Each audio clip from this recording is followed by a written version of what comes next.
আপনি নিখিল চৌধুরীর স্ত্রী, সেই সম্পর্কর জোরে আপনার এই বাড়িতে থাকার জন্য যথেষ্ট।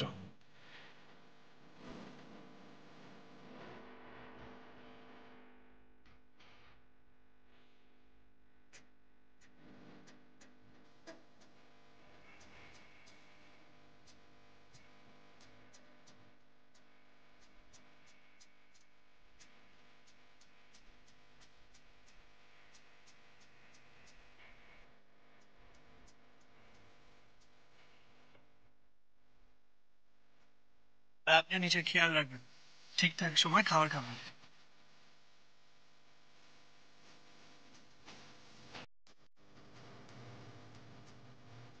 শ্যামা বলছি, তুমি টিফিন বক্স একদম ঠিক জায়গায় আছে, একদম ঠিক জায়গায় আছে না? টাইম মতো খেয়ে নেবে কিন্তু।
আমাকে নিয়ে এত চিন্তা কেন করছেন বলুন তো?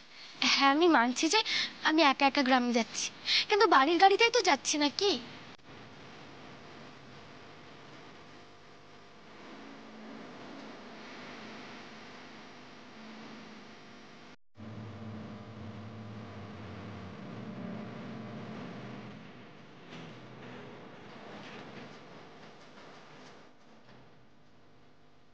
শ্যামা, আপনি আমায় কথা দিন, আপনি সবসময় আমার পাশে থাকবেন।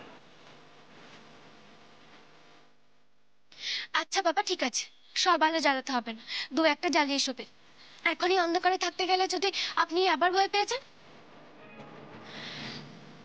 আমি তো থাকবো না, তাই বললাম। আপনি থাকলে ভালোই হতো।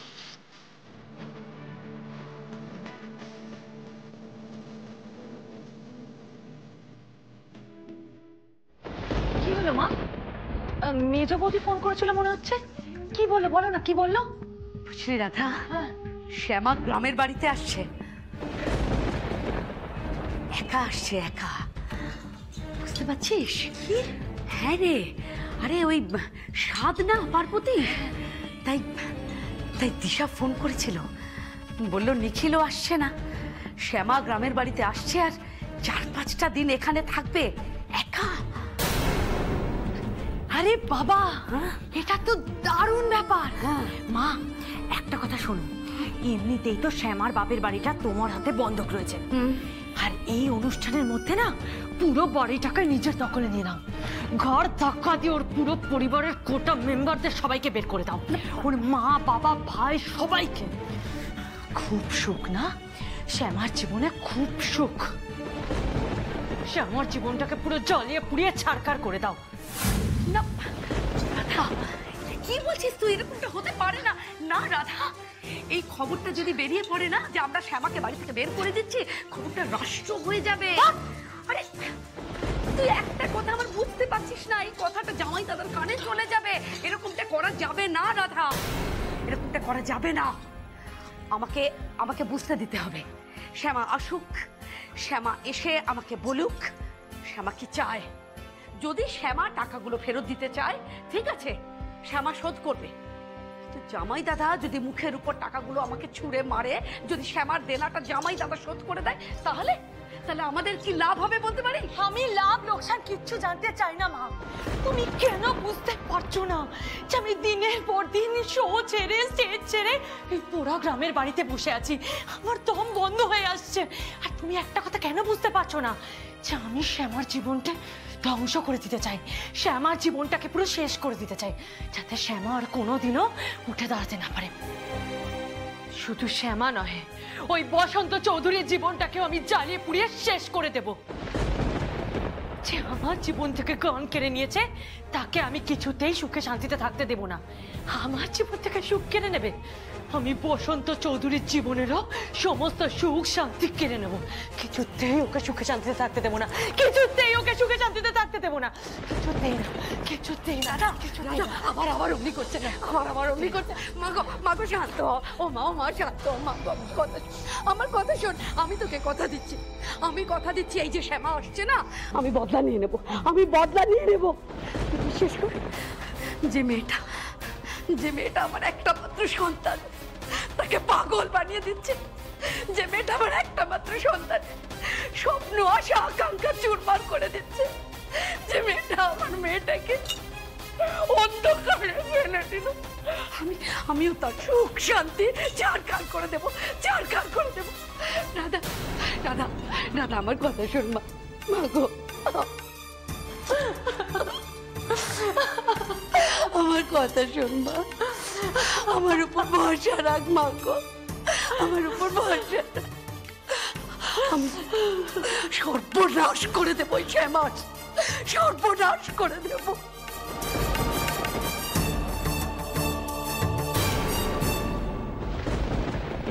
হ্যাঁ মিস্টার আগরওয়াল, ঠিক আছে, ওকে। নিখিল, মিস্টার আগরওয়াল। কি রে, কি হয়েছে? নিখিল, হ্যাঁ নিখিল।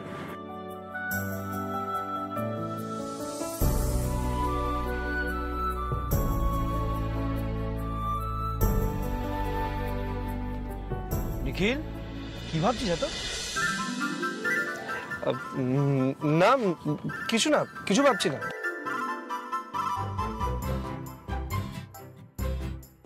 বাবা, একজনকে একজন চোখে হারাচ্ছে।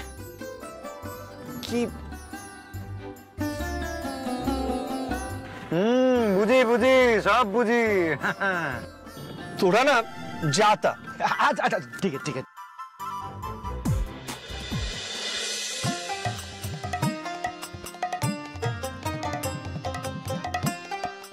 ওনাকে যে ফোন করতে খুব ইচ্ছে করছে, কিন্তু উনি যদি এখন কাজে ব্যস্ত থাকেন। মিলন হবে কত দিনে আমার মনের মানুষের সনে, আমার মনের মানুষের সনে। মিলন হবে কত দিনে, মিলন হবে কত দিনে আমার মনের মানুষের সনে, আমার মনের মানুষের সনে, আমার মনের মানুষের সনে, আমার মনের মানুষের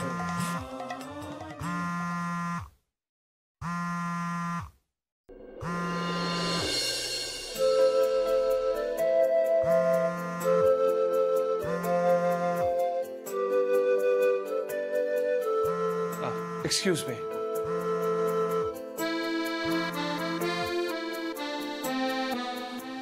হ্যালো, আপনি কোথায় ছোট কর্তা? এই তো আমি অফিসে। আপনি?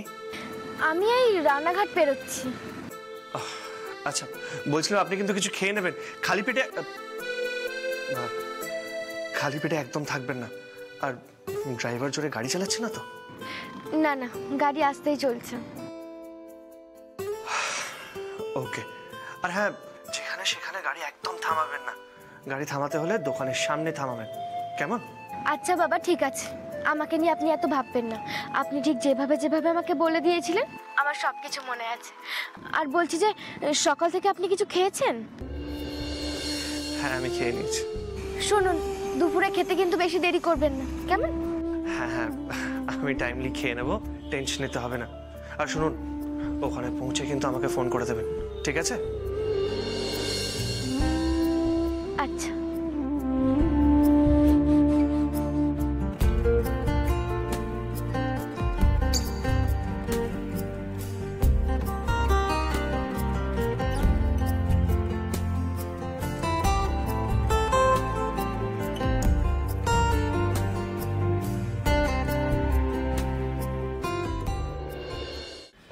সবকিছুই তো অন্যরকম হয়ে গেল দিশা।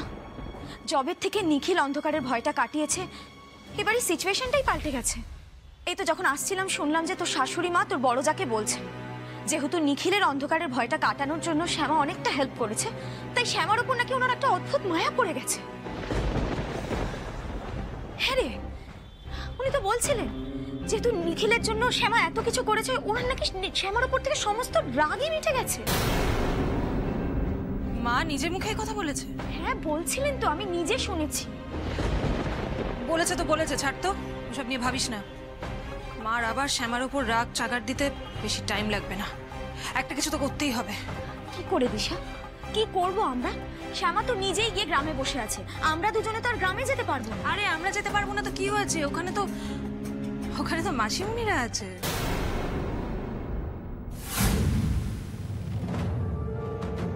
তুই মাসিমণিদের দেখে বুঝিসনি ওরাও আমাদের মতো শ্যামাকে ইকুয়ালি হেট করে? আমার তো মনে হয় মাসিমণি সব থেকে খুশি হবে যদি শ্যামা আবার ওর পুরনো দুঃখ কষ্টের জীবনে ফিরে যায়। তুই চিন্তা করিস না, শ্যামা যে গ্রামে গেছে এই খবরটা আমি দায়িত্ব নিয়ে মাসিমণির কানে তুলে দিয়েছি। শ্যামাকে জব্দ এবার মাসিমণিরাই করবে। পারবে? পারবে মানে ডেফিনেটলি পারবে।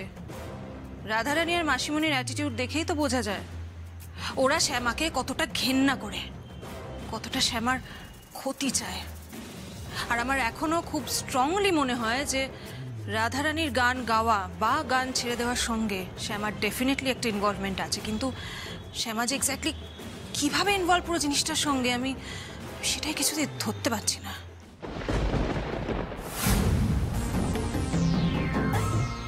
সেটা তো বুঝতে পারলাম, কিন্তু এখন আমার কি করণীয়? মানে তুই আবার আমায় জিজ্ঞেস করছিস এখন তোর কি করণীয়? কামন তিতির, শ্যামা বাড়িতে নেই, নিখিল ঘরে বাইরে 24 ঘন্টা একা। এই সুযোগটা কাজে লাগা, সুযোগটা কাজে লাগিয়ে নিখিলকে নিজের ক্লোজ নিয়ে আয়। কি করে দিশা? তুই তো দেখলি ভ্যালেন্টাইন্স ডে দিনে আমি ওকে প্রপোজ করলাম বলে তারপর থেকে আমাকে অ্যাভয়েড করছে। এরকম একটা সিচুয়েশনে আমি কি করে ওর সঙ্গে ক্লোজ হব? নিখিল তোকে রিফিউজ করেছে, তাতে কি হয়েছে? আরে ও যে তোকে রিফিউজ করেছে তার জন্য তোর কতটা দুঃখ হয়েছে, তুই কতটা স্যাক্রিফাইস করছিস সেটাই তুই নিখিলকে বোঝা।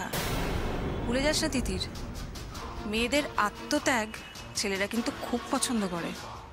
হতে পারে নিখিল আর 5টা ছেলের মতো নয়, কিন্তু নিখিলের মনটা খুব নরম। তোর এই সেলফ স্যাক্রিফাইস দেখে নিখিল কিছুতেই তোকে ইগনোর করতে পারবে না।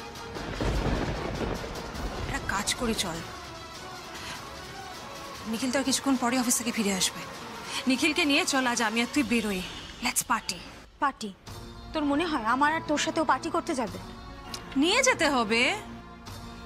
তারপর নিখিলের ড্রিঙ্কে কিছু একটা তোকে মিশিয়ে দিতে হবে তিতির।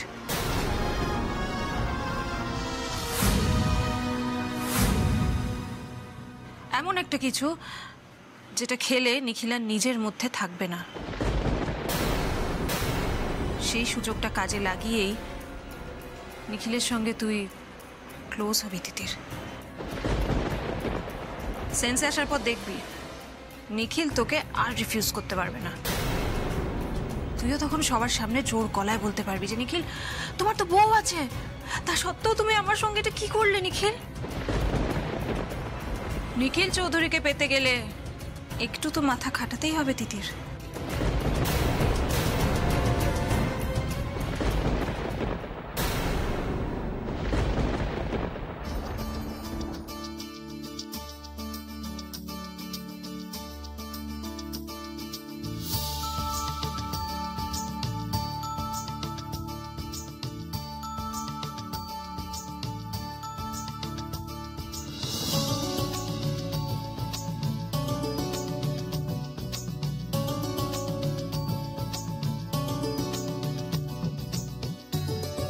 মা মা মা ও মা বাবা কোথায় তোমরা সবাই? ড্রাইভার দাদা বলছে গাড়ি থেকে একটু ব্যাগগুলো নামিয়ে নিয়ে আসুন না। শ্যামা দিদি ও শ্যামা বাবা ওই ওই ওই ওই বড় গাড়িটা বুঝি তোর শ্বশুর বাড়ির? বাবা তোর দেখি চালচলন একেবারে পাল্টে গেছে। ভাগ্য করে জন্মেছিস শ্যামা। হ্যাঁ রে তোর বর এলো না কেন রে? না কাকিমা আসলে ওনার অফিসে একটু কাজের চাপ আছে তো সেই জন্যই আর কি সময় বার করে উঠতে পারেনি। ও মা এসে গেছিস মা? মা ছিল তো ভিকিরি বাড়ির মেয়ে আর এখন হচ্ছে বড়লোক বাড়ির বউ। আর ওই বড়লোক জামাই কি বারবার এই কুড়ে ঘরে আদর খেতে আসবে? নেহা তো এক নিয়ম রক্ষার জন্য একবার দিরাগমনে এসেছিল। শ্যামা এসেছিস মা? এ তো বাইরে দাঁড়িয়ে রয়েছিস কেন? চল ভেতরে চল, ভেতরে চল। বলছিলাম কি শ্যামা এত বড়লোক বাড়ির বউ, অত বড় গাড়ি চড়ছে আর এত দামি দামি কাপড় পরছে, তাই আর কি বলছিলাম ও একদম পাল্টে গেছে গো। সব রাধা মাধবের কৃপা গো, সব রাধা মাধবের কৃপা। এই শোনো না, বলছি কি মেয়েটা তো সবে এলো, হ্যাঁ একটু আরাম বিশ্রাম করুক, জিরিয়ে নিক, তারপরে তোমরা পরে এসো, গল্প গাছা করা যাবে। এসো এসো বড়লোক বাড়ির বউ হয়েছে না। শ্যামা হাই মা একটু আমার কাছে আয় তো আয়। কতদিন তোকে দেখিনি বলতো, কতদিন তোকে দেখিনি। শ্যামা দাদা ভালো আছিস বোন? তোর মাথায় কোনো ব্যথা ট্যাথা নেই তো? না রে দাদা এখন আমার ব্যথা কষ্ট আর কিচ্ছু হয় না। বাবা বেশ ভালো। আমি খুব ভালো আছি মা। বলছি শোন না, তো তুই তাহলে ঘরে গিয়ে বিশ্রাম নে, আমি একটু বাজারটা সেরে আস। হ্যাঁ সবজি টাটকা নিবি বাবা। হ্যাঁ হ্যাঁ টাটকাই আনবো, তো তুমি চিন্তা করো।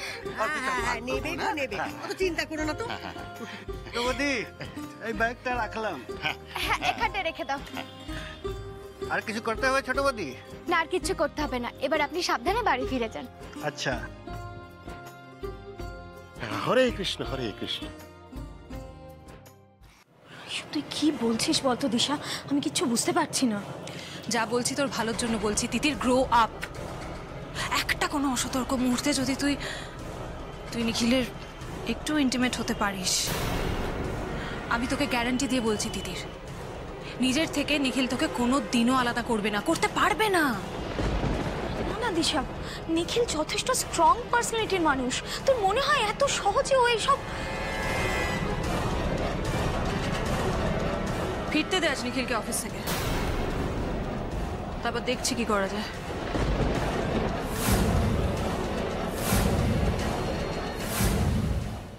দিদি ওই কেষ্ট তুই এসেছিস দিদি? ভালো দাদা আসেনি? ভালো দাদার একটু কাজ আছে তো তাই, কিন্তু পরের বার তোর ভালো দাদা ঠিক আসবে। ও মা বৌদিদি কোথায় গো? ভেতরে আছে তো, যা যা যা, এই নিয়ে যা ভেতরে। চ হ্যাঁ যা যা যা ভেতরে যা। হ্যাঁ যা। বৌদিদি ও বৌদিদি দেখেছো মেয়ের মুখখানা একবার দেখেছো কেমন জল জল করছে? খুব খুশি মনে এবারে এসেছে মনে হচ্ছে, খুব ভালো আছে।